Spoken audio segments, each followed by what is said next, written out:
Olá, pessoal.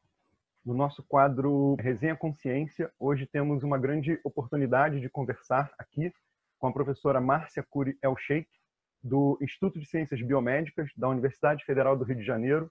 Professora Márcia, muito obrigado pela sua disponibilidade em estar aqui hoje com a gente nessa conversa sobre sistema hematopoético, a medula óssea de modo geral, e focando no final, fazendo uma correlação com a migração de células neoplásicas, um assunto muito importante para a sociedade, já que faz um link entre o processo de formação de células do nosso sistema sanguíneo e a progressão de determinados tipos de cânceres. Muito obrigado, professora, mais uma vez pela sua disponibilidade de estar aqui hoje na nossa Resenha Consciência. Felipe, eu que agradeço ao convite e parabenizo você pela iniciativa de difundir o conhecimento gerado na universidade, que afinal ele pertence a todos. Então a gente vai mostrar um pouquinho o que a gente ensina e o que a gente faz de pesquisa na universidade. Eu vou falar um pouco do sistema hematopoético, da medula óssea, porque é um sistema absolutamente intrigante e fascinante, quer dizer, particularmente, né, o que a gente estuda, aquilo que a gente gosta. Então, ele é um microambiente onde são geradas as nossas células sanguíneas. Ele é ele funciona, né, dentro das cavidades ósseas, principalmente dos ossos longos, e ele é um sistema, é um microambiente bastante complexo, né, que permite a sobrevida, a proliferação, a diferenciação de todas as nossas células sanguíneas. E ele é constituído de células chamadas de suporte, são as células estromais, que estão associadas a essas células várias moléculas e fatores de crescimento, que vão permitir que a nossa célula tronco hematopoética, que é a única, uma das poucas células já bem descritas, bem caracterizadas, elas se aloja em determinados locais, né, e relaciona com determinadas moléculas, e essa célula, então, quando o organismo demanda, ela entra num processo de diferenciação, ela sai do seu estado tronco, e ela, então, vai gerar células filhas que vão diferenciar em várias linhagens celulares, que são representadas no sangue, né, como a gente tem a série eritrocítica, as plaquetas, e a série dos leucócitos. Então, percebam que é um sistema complexo, tanto do ponto de vista das células estromais, quanto das células que são geradas.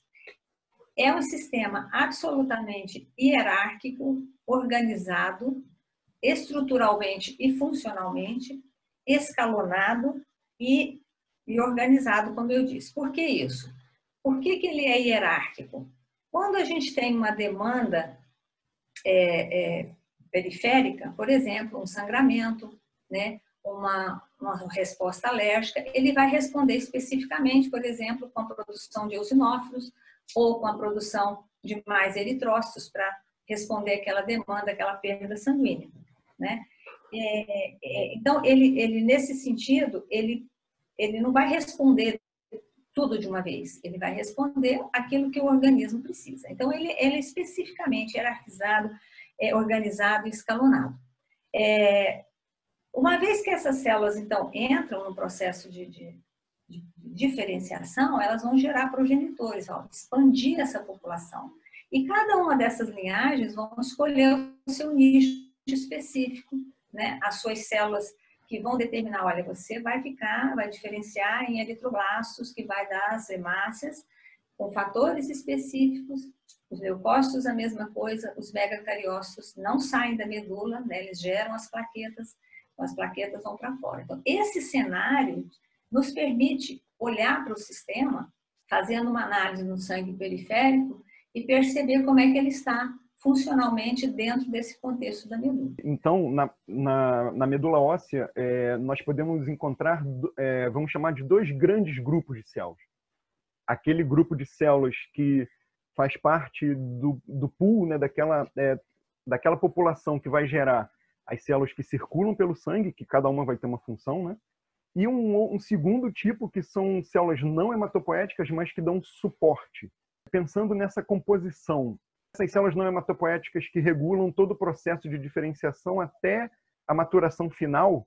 Exatamente. Você tem patologias onde você tem deficiência no sistema estromal, né? Então, O você estromal não vai seria a população não hematopoética, né? hematopoética. Tá. Então, você não consegue fazer com que aquela célula-tronco fique alojada ali. E você, então, vai ter um desvio. Perfeito. Né? Isso é importante. Então, nesse caso, os transplantes não resolvem um problema hematológico. Né? O transplante de células tronco hematopoéticas, porque elas não têm o assento, vamos dizer assim, não tem a regulação, elas não vão fixar. Uhum. E tem situações onde o estroma não está bem organizado e a deficiência é na célula tronco hematopoética. E os transplantes autólogos ou heterólogos, eles resolvem o problema. O então, problema... de fato, não são só duas populações, né, por acaso. Elas têm uma conversa muito íntima para regular a função uma da outra, bastante específica. Né? E isso é tão interessante porque essa complexidade celular e molecular, ela não está só a serviço da nossa homeostasia. Ela responde, ela facilita a sobrevida, veja você, de células tumorais. Células, tanto tumores hematológicos, quanto tumores epiteliais, de origem epiteliais, os carcinomas. Por quê? Porque a célula neoplásica, ela expressa receptor que responde a uma demanda da medula óssea. Então, você tem uma célula estromal na medula, que tem aquele fator que serviria para a nossa célula tronco hematopoética, mas a célula tumoral passa a expressar esse receptor e ela aloja na medula óssea. E o que ela faz? Ela vai procurar um nicho que é semelhante ao nicho da célula tronco hematopoética. Aquela célula tronco que não está em divisão continuada, ela é bem programada, bem organizada. Então, ela aloja nesse sistema, ela utiliza dos mecanismos de adesão a essa célula estromal, né, que é a célula tumoral, então ela vai procurar um nicho específico dentro da medula que permita que ela faça o quê? Que ela fique quiescente, que ela não entre em proliferação.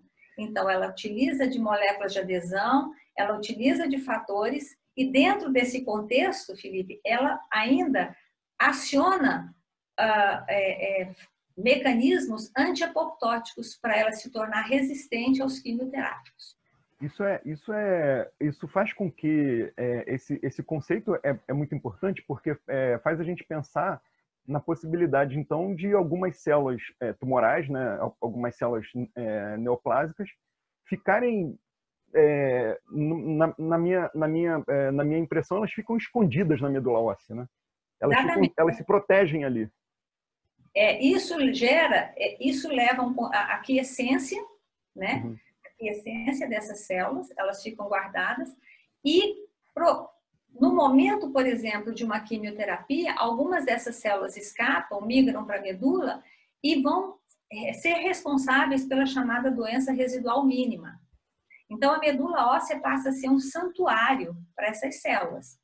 Curioso. E isso é extremamente importante, porque elas podem ficar muito tempo ali, né, quiescentes, principalmente os carcinomas mamários, e é fácil a detecção porque são linhagens diferentes. A linhagem hematopoética não vai expressar, por exemplo, a queratina que a célula tumoral, o carcinoma, por exemplo, expressa. Então, você pode avaliar, você pode estudar o tempo dessas células.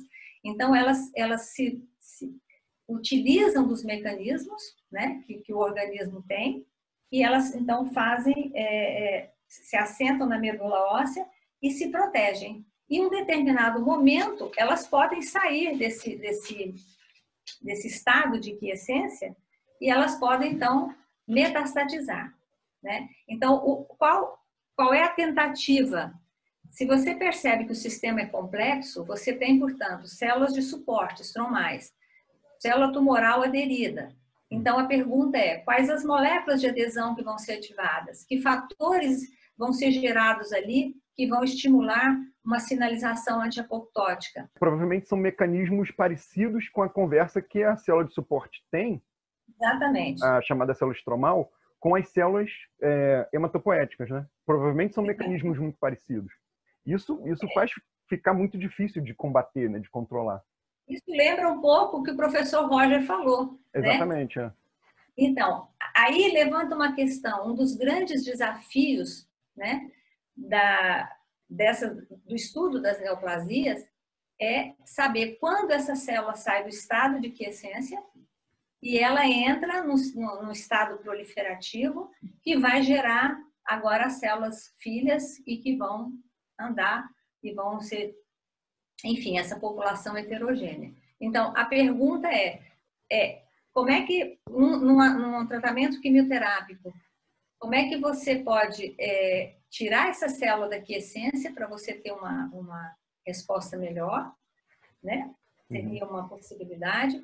A outra possibilidade seria utilizar, como tem sido feito na clínica, antagonistas de fatores de crescimento, como a interleucina 6 para os mielomas, e aí vai específico nessa grande gama de doenças neoplásicas hematológicas, anticorpos antes moléculas de adesão, né? Você impede que elas façam adesão. Então, esse é uma questão muito interessante e muito complexa que estimula a gente bastante. A gente tem muito interesse nesse estudo porque justamente pela complexidade e tentar conhecer, né, o que a célula tumoral faz igual ou pouco diferente da célula normal e tentar entender esses mecanismos, porque a medula óssea realmente passa a ser um santuário e ela tem implicações na questão da quiescência, né? O que provavelmente... Isso pensando numa terapia, né, isso tem um